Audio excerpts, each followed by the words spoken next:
మనకు అందుతోంది. ఢిల్లీలో రెండో రోజు కూడా సీఎం రేవంత్ పర్యటన కొనసాగుతుంది. నేడు పలువురు కేంద్ర మంత్రుల్ని కలవనున్నారు రేవంత్.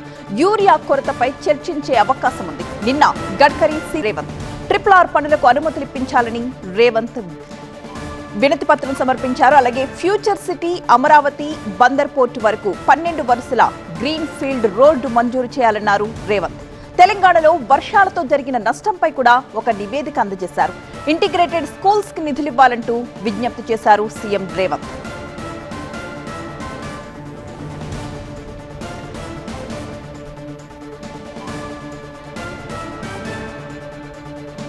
ఢిల్లీలో రెండో రోజు సీఎం రేవంత్ పర్యటనకు సంబంధించిన వివరాలు మనం చూస్తున్నాం. నేడు పలువురు కేంద్ర మంత్రుల్ని కలవనున్నారు రేవంత్. యూరియా కొరతపై చర్చించే అవకాశం కనిపిస్తోంది. నిన్న గడ్కరీ నిర్మలా సీతారామన్ కలిసిన సీఎం రేవంత్ RRR పనులకు అనుమతులు ఇప్పించాలని కోరారు. Future city Amaravati Bandar port వరకు 12 వరుసల గ్రీన్ ఫీల్డ్ రోడ్డు మంజూరు చేయాలన్నారు రేవంత్.